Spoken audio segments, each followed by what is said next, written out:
নমস্কার, সকলে কেমন আছেন? আশা করছি সকলে ভালো আছেন।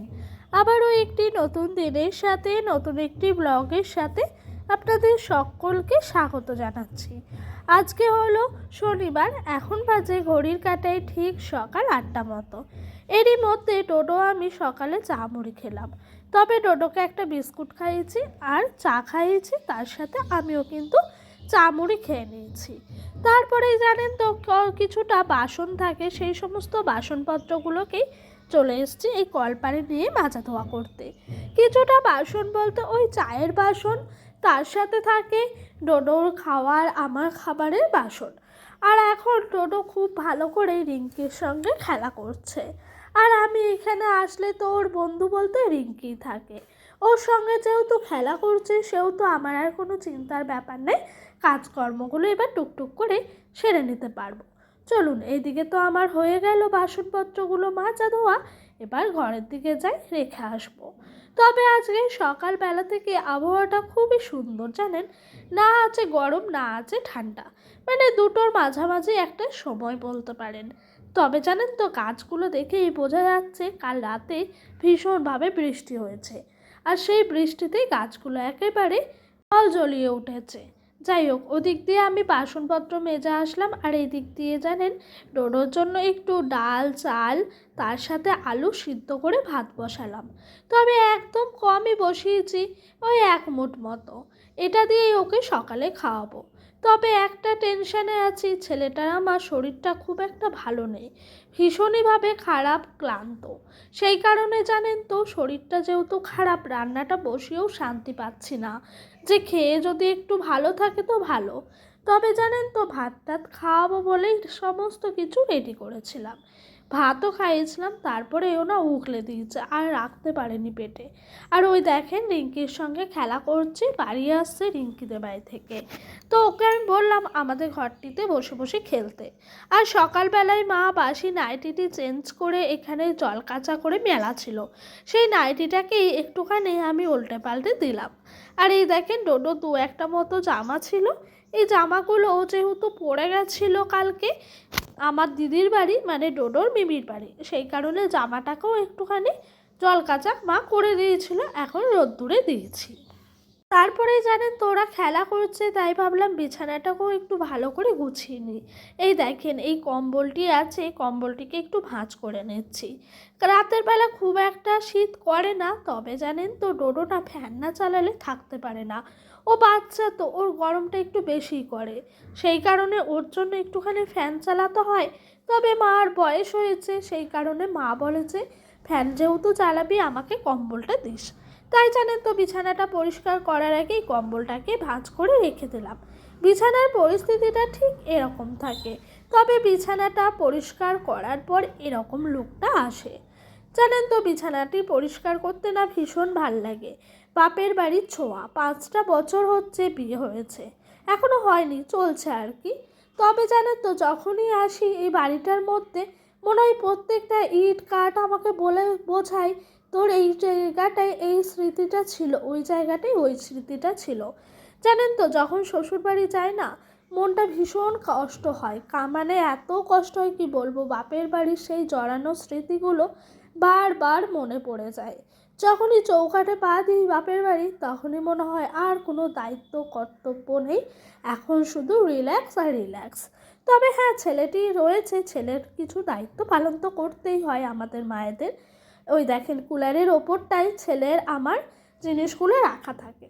ছেলের আমার বলতে ছেলের ওই যে শ্যাম্পু তার সাথে পাউডার আর আমার ওই ব্যাগটি রাখা থাকে, সেই কারণে ওই জায়গাটির ওপরে ওগুলোকে একটু ঠিক করে নিলাম। আর ডোডোর কিছু মতো জামা প্যান্ট ছিল সেগুলোকেও জায়গা করে করে রেখে দিচ্ছি। ওর প্রত্যেকটা জামার সাথে প্রত্যেকটা প্যান্টে সেট করে রাখছি, এতে করে জানেন তো পরা থেকে ভীষণ সুবিধা হয়। আর দেখবেন যেই প্যান্টটা যেই জামার সাথে সেট সেটার সঙ্গে সেটা পরালে ভীষণ দেখতে সুন্দর লাগে, সেই কারণে আমি যেটা যা সেটা তার সাথে ভাঁজ করে রেখে দিচ্ছি। জানেন তো আমাদের মানুষের জীবনটা এতটাও সহজ না, আমরা জীবনে অনেক স্বপ্ন দেখি প্রতিনিয়ত চলতে ফিরতে, তবে জানেন তো সেই সমস্ত স্বপ্নগুলো পূরণ করতে গেলে না প্রচুর আগে বাধা বিপত্তি আপনাকে উত্তীর্ণ করতে হবে, তবে সেই স্বপ্নগুলোতে পাড়ি দিতে পারবেন।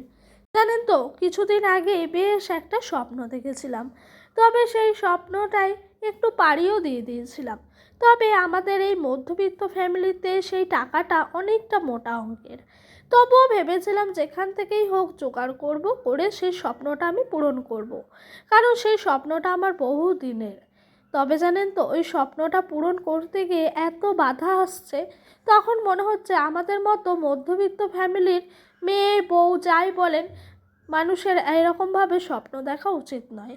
তবে স্বপ্ন না দেখলে আমরা কি করেই বা বড় হব বলেন। তাই জানেন তো, সব সময় বাধা বিপত্তিগুলোকেও কাটিয়ে উত্তীর্ণ হওয়ার চেষ্টা করি। এই দেখেন ডোডোর কাণ্ড দেখেছেন? এই লগাটিকে নিয়েছে, নিয়ে গাছ থেকে ফুল পাড়বে। ও কি আর পারে ফুল পাড়তে? তবুও আমি বলছি তুমি দেখো। তবে তখন ভীষণ মেঘ করেছিল, এখন ঝমঝমিয়ে বৃষ্টি এসছে, বেশ ভালোই বৃষ্টিটি পড়ছে। 2-3 বার খেপে খেপে এলো জানেন বৃষ্টিটি, এসে আবার থেমে গেল। আর আজকে আমার মা আমাকে খেরো করে খাওয়াবে। আমার শ্বশুরবাড়ির লোকেরা খেরো কী জিনিস সেটা চেনেই না, তবে আমাদের এইদিকে মানে আমার বাপের বাড়ির দিকে খেরো আবার সকলেই ভীষণ পছন্দ করেন। তবে জানেন তো, আমারও ভীষণ ভাল লাগে। খেরোটি হলো লাউয়ের মতনই, তবে ওটা হলো আরেকটি মানে অন্য রকমের একটা খাবার। তো সেই কারণে মা বলছে তুই তো ওইখানে গেলে খেরো খেতে পাস না, তোকে খেরো খাওয়ায়। আর জানেন তো, আমার বাপের বাড়ি আসলে লিস্টে থাকে আগে এই যে মাছ মাংস ছাড়া যা হবে তাই খাওয়াবা। আর প্রত্যেকবারই মা বলে আর কি খাবি বল। যেহেতু আমার শ্বশুরবাড়িতে আমি মাছ মাংস এটা ওটা খেতেই পারি, সেহেতু বাপের বাড়ি আসলে কখনো মনে হয় একটু আলু পোস্ত খাবো ঝোল ঝোল করে, কখনো মনে হয় একটু কলাইয়ের ডাল খাবো, আবার কখনো মনে হয় যে এই খেরো, মায়ের হাতের বাঁধাকপি পটল আলুর তরকারি, এই সমস্ত জিনিসগুলো খাবো। এগুলোই মাকে বলি মা খাবো। আর জানেন তো, আমি ছোট থেকেই একটু বায়নাটা কমও করি, তার সাথে জানেন তো আমি অল্পতেই খুশি হই। সেই কারণেই হয়তো মায়ের কাছ থেকে এত ভালো ভালো খাবারগুলো খেয়ে যেতে পারি। আর জানেন তো, মায়ের হাতে নুন ভাতেও কিন্তু অপূর্ব স্বাদ আছে। যাই হোক, আপনাদের সঙ্গে গল্প করতে করতে ওই দিক দিয়ে মায়ের রান্নাবান্না মোটামুটি হলেও ডোডোকে স্নান করিয়ে নিয়েছি। এখন ওকে ফোন দিয়ে বসিয়েছি, তারপর টিপ পরিয়ে নিলাম, জামা প্যান্ট পরিয়ে নিয়েছি আগেই। আর এই যে ডোডোর গলার চেনটি দেখতে পাচ্ছেন, এটি খুলে রেখে দিয়েছিলাম। এত পরিমাণে ও মুখে দিয়ে কামড়াচ্ছিল কি বলবো আপনাদেরকে। সেই কারণে আমি বললাম তোকে আর এটা এখন পড়তে হবে না, তুই যখন কামড়ানোটা ভুলবি তখনই পড়াবো। তবে ওই 10-20 মিনিট মতো ওকে রেখেই দিয়েছিলাম, তারপর আবারও পরিয়ে দিয়েছি।